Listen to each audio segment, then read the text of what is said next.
اس لیے بزرگی کا جو معیار ہمارے اکابر نے ہمیں بتایا، بزرگی کا معیار ہواؤں میں اڑنا نہیں ہے، بزرگی کا معیار کاغذ کو نوٹ بنانا نہیں ہے، بزرگی کا معیار مٹی کو سونا بنانا نہیں ہے، بزرگی کا معیار پانی پہ مصلی بچھا کے نماز پڑھنا نہیں ہے، بزرگی کا معیار اچھے خواب نہیں ہے، بزرگی کا معیار قبر والوں کے حالات کا بتانا نہیں ہے، بلکہ بزرگی کا معیار جنات کو قابو کر لینا اور جنات کو اپنے تابع کر لینا نہیں ہے، بلکہ بزرگی کا معیار سرکار دو عالم صلی اللہ علیہ وسلم کی غلامی ہے۔ حضرت جنید بغدادی رحمۃ اللہ علیہ کے پاس ایک شخص آیا اپنی اصلاح کے لیے۔ پہلے زمانے میں لوگ اللہ والوں کے پاس اپنی اصلاح کرانے جاتے تھے، جیسے آج کل لوگ ڈاکٹروں کے پاس جاتے ہیں نا، بیماری اپنے ظاہر کی اصلاح کرانے کے لیے، یعنی بیماری کی اصلاح کے لیے کہ بیماری ختم ہو جائے اور صحت مل جائے۔ چھوٹی بیماری ہوتی ہے تو ڈاکٹروں سے مل کر، ان کو فی دے کر، ان سے پرچہ لکھوا کر میڈیکل اسٹور پہ جا کے دوائیاں لے کے گھر آ جاتے ہیں۔ چھوٹی بیماری ہوتی ہے تو ایسے کر لیتے ہیں، بڑی بیماری ہو تو ایڈمٹ ہو جاتے ہیں، داخل ہو جاتے ہیں۔ تو اسی طرح پہلے زمانے میں لوگ اہل اللہ کے پاس اپنے اندر کی اصلاح کے لیے جاتے تھے۔ حضرت میں آپ کے پاس رہنا چاہتا ہوں، مجھے اجازت ہے، میں اپنے دل کی اصلاح چاہتا ہوں، میں اپنے دل کی صفائی چاہتا ہوں، میں اللہ سے تعلق چاہتا ہوں۔ اللہ چاہیے، آپ کے پاس رہ کر اللہ کو حاصل کرنا چاہتا ہوں۔ اب یہ ماحول ختم ہو گیا، اس لیے کہ اللہ کی طلب ہی نہیں رہی، اب اللہ کی طلب ہی نہیں ہے۔ پیسے کمانے کے لیے سال ہا سال یو کے چلے جائیں گے، ملیشیا چلے جائیں گے، دبئی چلے جائیں گے، شارجہ چلے جائیں گے، لیکن چائنا چلے جائیں گے، لیکن اللہ کو پانے کے لیے اہل اللہ کے پاس جا کے 2-4 دن نہیں گزاریں گے۔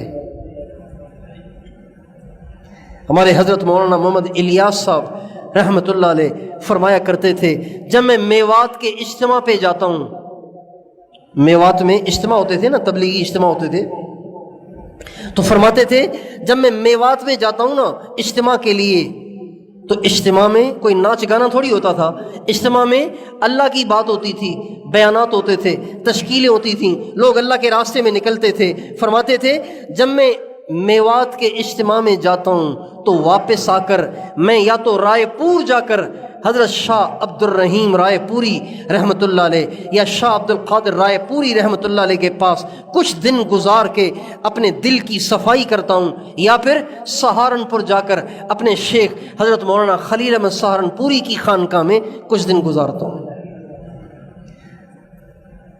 جب میوات میں تبلیغی اجتماع کرانے جاتا ہوں تو میں اپنے دل میں تبدیلی محسوس کرتا ہوں، اس کی صفائی کے لیے رائے پور یا سہارنپور جاتا ہوں۔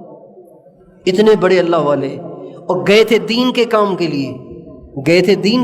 لیے، خریداری کے لیے نہیں گئے تھے، گھومنے نہیں گئے تھے، اجتماع کے لیے گئے تھے، لیکن واپس آ کے رائے پور میں اعتکاف کرتے یا سہارنپور میں اہل اللہ کے پاس اعتکاف کرتے اور اپنے دل کی اصلاح کراتے تھے۔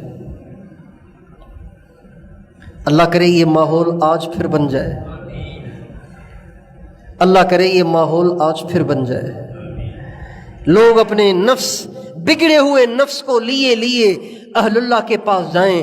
حضرت نفس بگڑ گیا ہے، بد نظری کا عادی ہو گیا ہوں، شہوت پرست ہو گیا ہوں، زبان بے لگام ہو گئی ہے، سوچ بڑی گندی ہو گئی ہے، گناہوں میں زندگی گزار رہا ہوں، ڈرتا ہوں کہیں اسی حال میں مر نہ جاؤں۔ آپ کے پاس کچھ دن گزار کے اپنے نفس کی اصلاح چاہتا ہوں۔ اللہ کرے یہ ماحول دوبارہ بن جائے۔ یہ جو ہم پیر کے دن جمع ہوتے ہیں نا، بس اس کی ذہن سازی کے لیے جمع ہوتے ہیں، یہ کوئی تقریر وقریر نہیں ہے۔ ہم ہر پیر کو یہاں جمع ہوتے ہیں، اللہ کی بات کرتے ہیں، اس کے بعد مراقبہ کرتے ہیں، اس کے بعد روتے دھوتے اللہ کے سامنے مانگتے ہیں، صرف اس لیے کہ یہاں کا ذائقہ چکر لوگوں میں یہ طلب پیدا ہو کہ بھئی ہمیں بھی کہیں جا کے اللہ سے تعلق بنانے کی محنت کرنی چاہیے، ہمیں بھی کہیں جا کے اپنے دل کی صفائی کرنی چاہیے، ہمیں بھی کہیں جا کے اپنے بگڑے ہوئے نفس کو سدھارنا چاہیے۔ اسی بگڑے ہوئے نفس کے ساتھ قبر میں چلے گئے کیا ہوگا؟ مر گئے تو کیا ہوگا؟ جنید بغدادی رحمۃ اللہ علیہ کے پاس ایک شخص آئے اور کئی برس ان کے پاس گزارے، کئی برس،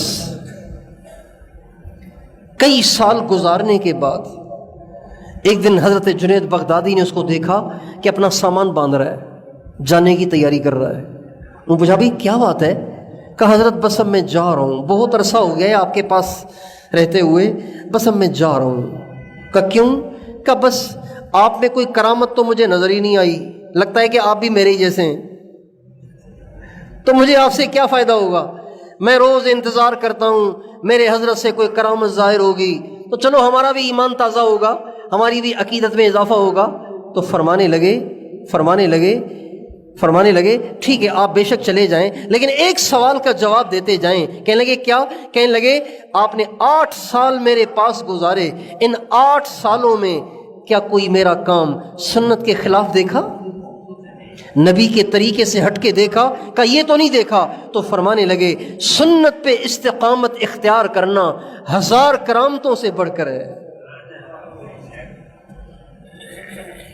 ہوا میں اڑنا مشکل نہیں ہے، پانی پہ مسلح بچھانا مشکل نہیں ہے، اس کے لیے چلے ولے کاٹنے پڑتے ہیں، یہ ہو جاتا ہے۔ بعض لوگوں کی نظروں میں یہ معیار ہوتا ہے اچھے اچھے خواب آئیں، حضور کی زیارت ہو، صحابہ کی زیارت ہو، انبیاء کی زیارت ہو، اہل اللہ کی زیارت ہو۔ یہ بھی کمال نہیں ہے، یہ بھی تھوڑی سی محنت سے ہو جاتا ہے، تھوڑی سی محنت سے ہو جاتا ہے۔ بعض لوگ اس سے متاثر ہوتے ہیں، کوئی قبر کے پاس بیٹھ کے آنکھیں بند کر کے بیٹھ گیا، مراقبہ کیا اور بتایا اس قبر والے پہ یہ حال ہے، اس قبر والے پہ یہ بیت رہی ہے۔ کہتے ہیں یار بڑا بزرگ ہے، قبر میں کیا ہو رہا ہے اس کو پتہ چل جاتا ہے۔ یہ بھی بزرگی کا معیار نہیں ہے۔ بزرگی کا معیار یہ ہے کہ بولنا بھی حضور جیسا، چلنا بھی حضور جیسا، کھانا بھی حضور جیسا، رویہ بھی حضور جیسا، لباس بھی حضور جیسا۔ یہ معیار ہے بزرگی کا، کہ ہماری زندگی کا کوئی کام سرکار دو عالم صلی اللہ علیہ وسلم کے طریقے سے ہٹ کے نہیں ہونا چاہیے۔